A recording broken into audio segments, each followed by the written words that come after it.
درست. بسم اللہ الرحمن الرحیم.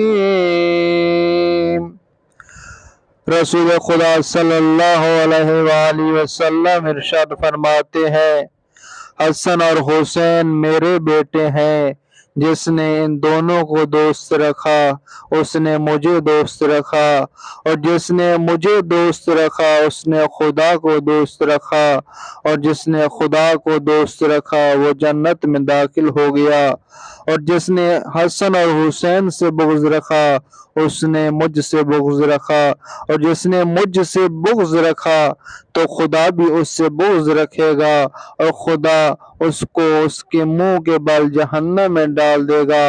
ایک اور جگہ پر رسول خدا صلی اللہ علیہ وسلم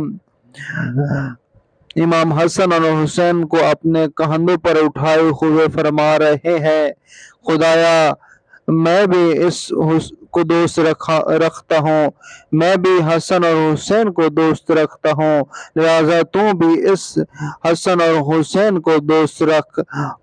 اللہم صلی علی محمد وآل محمد وعجل فرجہم.